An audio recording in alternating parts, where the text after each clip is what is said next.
Students, CA intermediate की exam में 3 महीने का टाइम बचा हुआ है और लास्ट के 3 मंथ का किस तरीके से बेस्ट यूटिलाइजेशन करें जिससे कि हम एग्ज़ाम में ज़्यादा से ज़्यादा स्कोर कर पाएँ और अच्छा रिजल्ट मेंटेन कर पाएँ। तो वही सब चीज़ मैं इस वीडियो में आप लोगों को बताने वाला हूँ। तो इस वीडियो को पूरा देखना, अपने दोस्तों को शेयर करना, साथ ही वीएसआई का यूट्यूब चैनल सब्सक्राइब करके बेल आइकन दबा के रखना जिससे इंपॉर्टेंट स्ट्रेटेजी मैं आप लोगों से शेयर कर सकूँ। तो पहला काम तो जो आपको करना है वो करना है कि जितना जल्दी हो सके अपनी क्लासेस फिनिश कीजिए। कोशिश कीजिए कि सितंबर एंड तक जो 2-4 दिन का टाइम बचा हुआ उसमें सारे लेक्चर ख़त्म कर दें। कुछ चीज़ें बच भी गई तो उसको छोड़ दें, क्योंकि अब वो टाइम आ गया जिसमें आप लोगों ने जो पढ़ रखा है उसको कंसोलिडेट करना है। तो आप लोगों को इसके बाद में अक्टूबर, नवंबर, दिसंबर 3 महीने का टाइम मिलेगा। तो अक्टूबर और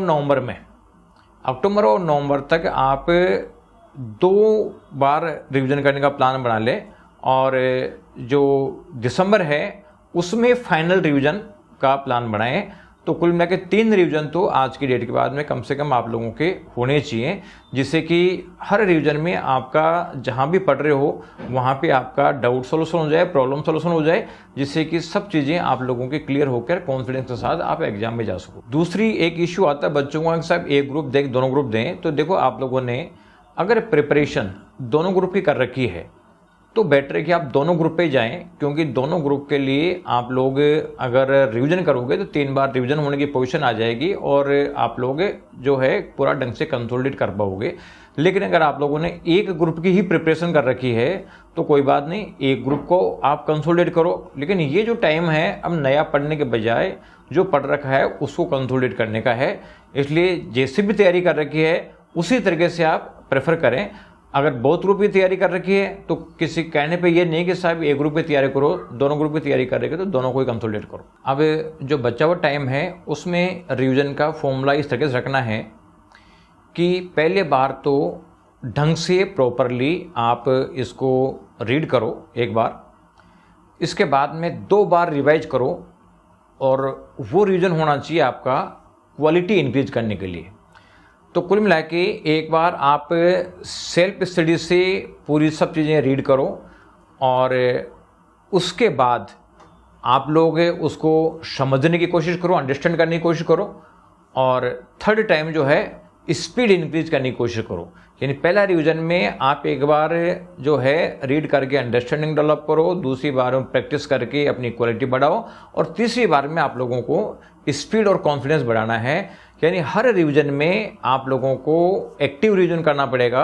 एक्टिव रिवीजन में आपको आंसर भी राइट करने पड़ेंगे, क्वेश्चंस भी करने पड़ेंगे और कुल मिला के नोट्स भी आपको थोड़ा सा जो पहले ऑलरेडी बना रखा है तो उसको भी थोड़ा देखना पड़ेगा। अब जो आप लोगों के पास में लगभग 90 डेज का टाइम बचा हुआ है, उस 90 डेज का आपको प्रॉपर डे काउंट करना, जो इफेक्टिव डे काउंट निकल सकते हैं, जो रियलिस्टिक डे काउंट निकल सकते हैं, क्योंकि इस पीरियड में बीच में कुछ फेस्टिवल्स भी आएंगे, इसके साथ में कुछ फैमिली फंक्शंस के लिए भी टाइम होगा। तो मान लीजिए 8-10 दिन का टाइम तो आप इसमें से बिल्कुल अलग कर दें।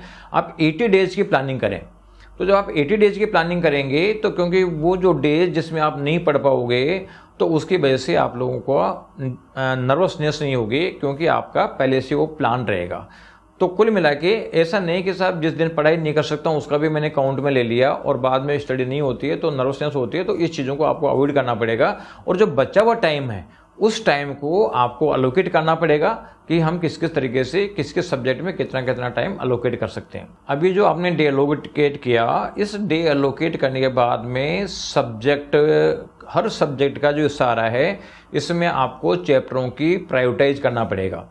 तो चैप्टर्स की प्रायोरिटाइज करते समय आप चैप्टर्स की लिस्टिंग करो कि भाई कौन से चैप्टर मेरा जो मोस्ट स्ट्रॉन्ग है, कौन सा उससे थोड़ा नेक्स्ट स्ट्रॉन्ग है, फिर कौन सा उससे वीक है और सबसे वीक चैप्टर कौन से हैं, और आपको स्ट्रॉन्ग से वीक की तरफ जाना है।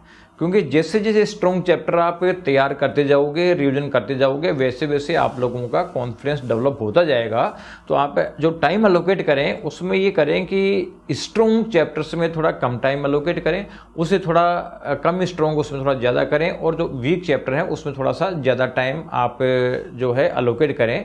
तो इस तरीके से आप लोग अगर तैयारी करोगे तो आप लोग स्ट्रॉन्ग एरिया को फटाफट करके और वीक एरिया भी कवर करने की पोजीशन में आ जाओगे। डेली टारगेट जो आपने सेट किया उसके बाद में आप सेट करोगे एक रिव्यू पीरियड। फॉर एग्जांपल जैसे 10 डेज का रिव्यू पीरियड आपने डिसाइड कर लिया और आप ये देखो कि 10 डेज में मैंने जो टारगेट सेट किया था टारगेट उतना अचीव हुआ है या नहीं हुआ है। यानी आपको टारगेट को रिवैलिडेट करने की ज़रूरत नहीं है, उसको आपको फॉलो करने की कोशिश करनी है कि जो टारगेट सेट किया है अगर मान लीजिए उतना उस रिव्यू पीरियड में नहीं हो रहा है तो क्या करूं जिससे कि उस रिव्यू पीरियड में मैं पूरा करने की पोजीशन में आ जाऊं। आपको रीबैलेंसिंग टारगेट चेंज करने की ज़रूरत नहीं है, क्योंकि एग्जाम तो एक सर्टेन डेट को होनी है। अगर हम थोड़ा टाइम बढ़ा भी देंगे तो सिंपल सी बात है उतना टाइम हमें मिलेगा ही नहीं। तो कोशिश करनी है कि उतने टाइम का बैकलॉग हमारा पूरा हो जाना चाहिए, ये आपको करना ही पड़ेगा। अब देखो जो ये लास्ट टाइम है, क्योंकि आप लोगों ने एक बार क्लासें ले रखी है, किसी भी कोचिंग से ली होगी, किसी भी टीचर से ली होगी, और अब जब रिवीजन करोगे तो रिवीजन करते समय आपको बहुत सारे डाउट्स भी आएंगे। तो उन डाउट्स का सोल्यूशन कैसे होना चाहिए, तो उस डाउट्स को सोल्यूशन करने का जो बेस्ट तरीका है कि आप जहाँ से पढ़े हो उस टीचर से आप फिजिकल जाके बात करो, या फिर आप टेलीफोनिकली मतलब आप उनसे पूछ सकते हो प्रॉब्लम। क्योंकि मैं देखता हूँ कि बहुत सारे बच्चे अक्सर जब डाउट्स आते हैं तो वो जो अपने रिकॉर्डेड लेक्चर्स हैं या जो यूट्यूब वीडियोज है उन्हीं को देखते रहते हैं। पता चला है कि एक चैप्टर पढ़ने में एक छोटी सी प्रॉब्लम आई और हो सकता है कि वो एक आधा मिनट की में वो प्रॉब्लम फैकल्टी समझा सकती है, और आप देखोगे कि नहीं मतलब कोई वीडियो देखता हूँ और आपने क्लास को वीडियो देखा, पता चला कि पूरे वीडियो में वो प्रॉब्लम नहीं मिली, अगला वीडियो देखा तो पता चलेगा साहब वो प्रॉब्लम सोल्व हुई। तो जो प्रॉब्लम आधा मिनट में सोल्व हो सकती थी उसके लिए 1.5 घंटे का टाइम लग गया। तो ये फिर इससे आपका रिजल्ट मेंटेन नहीं रहेगा। इसलिए आप लोग सिंपल सी बात है, जहाँ भी पढ़े होंगे उनको आप लोगों ने पेमेंट किया है तो पेमेंट केवल इसीलिए नहीं किया कि पढ़ाना ही है, एग्जाम तक उनकी रेस्पॉन्सिबिलिटी बनती है। इसलिए आप जो भी प्रॉब्लम आए छोटी छोटी अपने फैकल्टी से पूछो। अगर उनका क्लासों में बिजी रहती है तो इसका मतलब है कि उनसे टाइम लो कि किस समय हम प्रॉब्लम डिस्कशन कर सकते हैं, और उस डिस्कशन से करना है ये past recorded lecture, YouTube video, question bank और ये बाकी ऑडियो वीडियो, इन सब चीज़ों में आपको दिमाग नहीं लगाने। अदरवाइज तो ये मान के चलो कि आपकी प्रॉब्लम सोल्यूशन हो ही नहीं पाएगी, क्योंकि वो तो इस तरीके से हो गया कि आधा मिनट की प्रॉब्लम के लिए मेरे को 1.5 घंटे का 2 घंटे का वीडियो देखना पड़ जाए, यानी 120 मिनट लग जाए, तो आप सोचो कितना टाइम वेस्ट होता है। वो गलती बिल्कुल नहीं करनी, आपको टीचरों से शर्माना भी नहीं है। बिल्कुल आप लोगों को कॉन्फिडेंटली टीचर से पूछना है, फिजिकली या टेलीफोनिकली, वैसे मिले तो वैसे, नहीं तो टाइम लेके पूछो। और एक जो सबसे इम्पोर्टेंट चीज़ है जिसको अक्सर स्टूडेंट इग्नोर करते हैं, वो ये करते हैं कि बहुत ज़्यादा स्टडी करने के चक्कर में वो बहुत ज़्यादा स्टडी करते हैं, अपने स्लीप को कंप्रोमाइज़ करते हैं, डिस्ट्रक्शन को इनवाइट करते हैं। तो कुल मिला के आप लोगों को डिस्ट्रक्शन को कंट्रोल करना है, आपकी अपने हेल्थ को प्रोटेक्ट करना है, एक साउंड स्लीप लेनी है, सोशल मीडिया और फैमिली टाइम ये जो है इनमें भी थोड़ा सा आपको टाइम देना है। तो कुल मिला के आप अपने एक शेड्यूल बनाओ, उस शेड्यूल के हिसाब से थोड़ा बहुत 10-5 मिनट एंटरटेनमेंट का भी रख सकते हो।